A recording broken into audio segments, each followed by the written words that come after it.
Hello sa inyo mga kasari, magandang hapon po sa inyong lahat. So for today's video, today is Wednesday.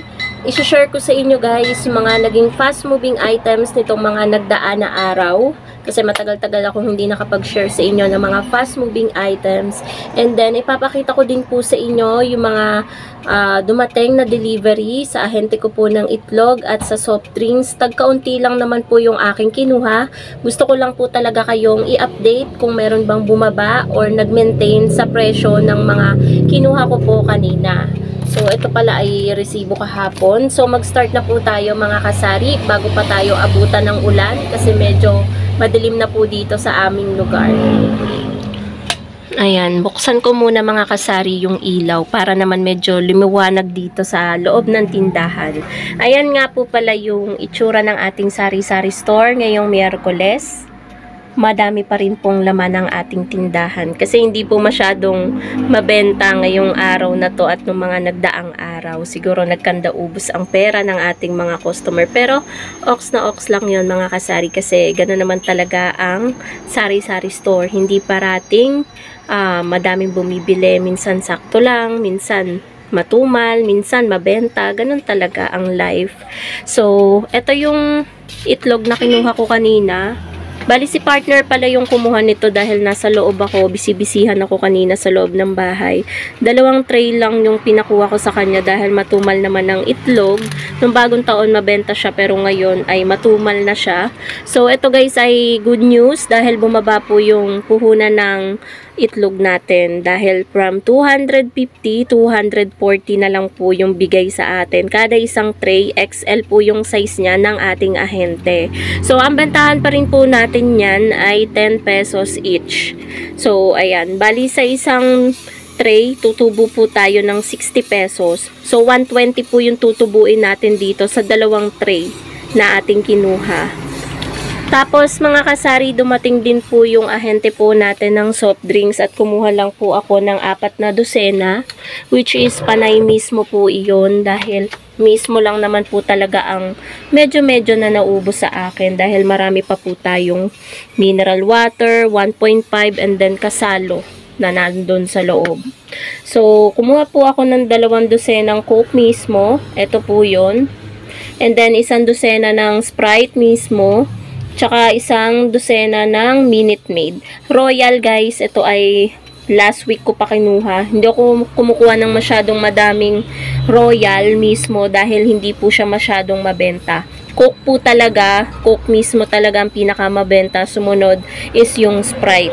Yung Sprite po, tsaka Coke, ang puhunan po niyaan, yung mismo po is 190 kada 1 dosena. And then 160 naman po yung puhunan ng ating Minute Maid. Yung Minute Maid, ang bentahan ko po ay 18. Yung mismo naman po is 20 pesos.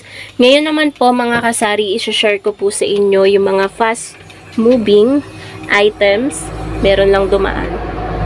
Mga fast moving items. Una na guys sa lahat is yung ating sigarilyo.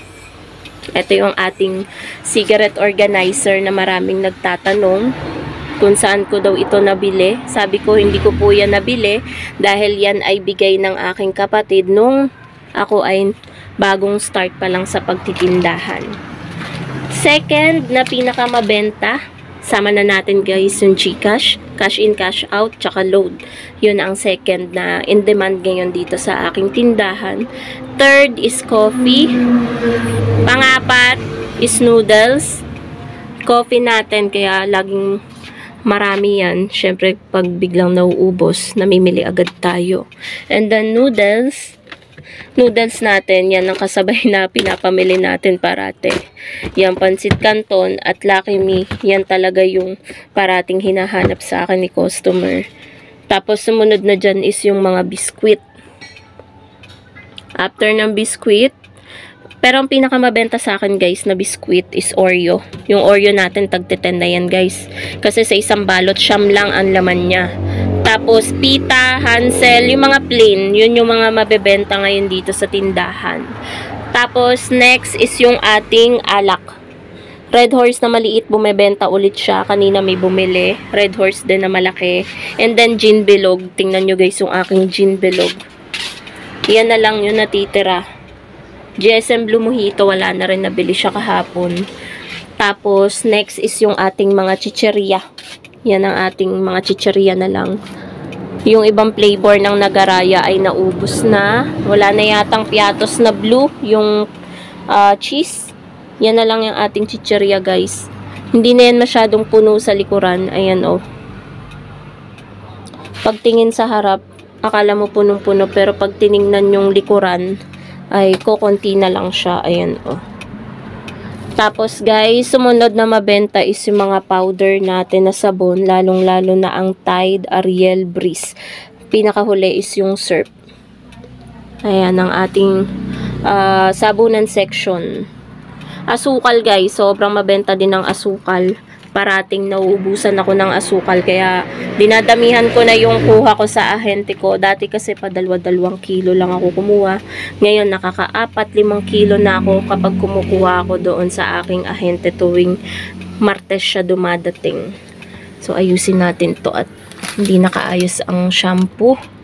Ayan. Sa shampoo, guys, hindi masyado. May mga certain na shampoo talaga na mabenta, like Head and Shoulders, Sunsilk, yan. Yan yung mga sa Cream Silk, ito pinakamabenta. And then Keratin Plus Gold.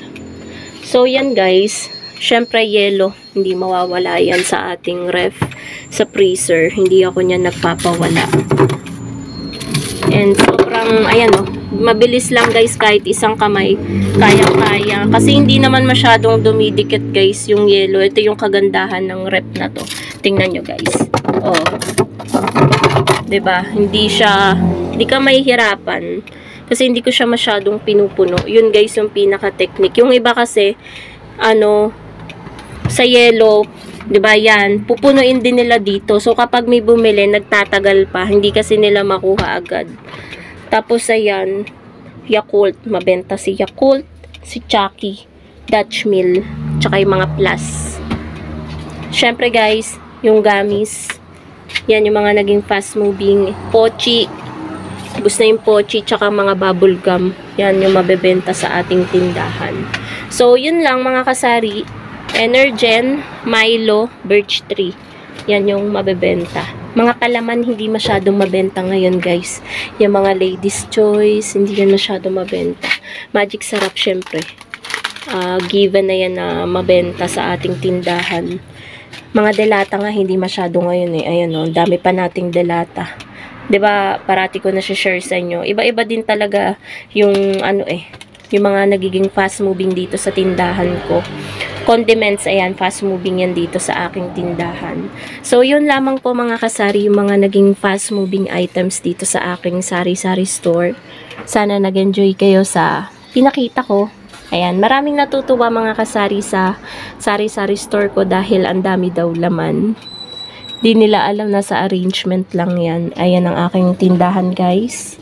Hindi naman malaki, guys, ang aking tindahan. Talagang na-maximize ko lang talaga yung space na itong gitna na to ay wala talagang mga paninda para makapagbenta tayo ng maayos. So, meron lang dadaan, guys. Ayan.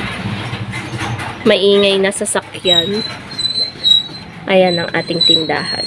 So, yun po mga kasari. Thank you so much for watching. Happy selling po sa inyong lahat and God bless po. Bye, guys!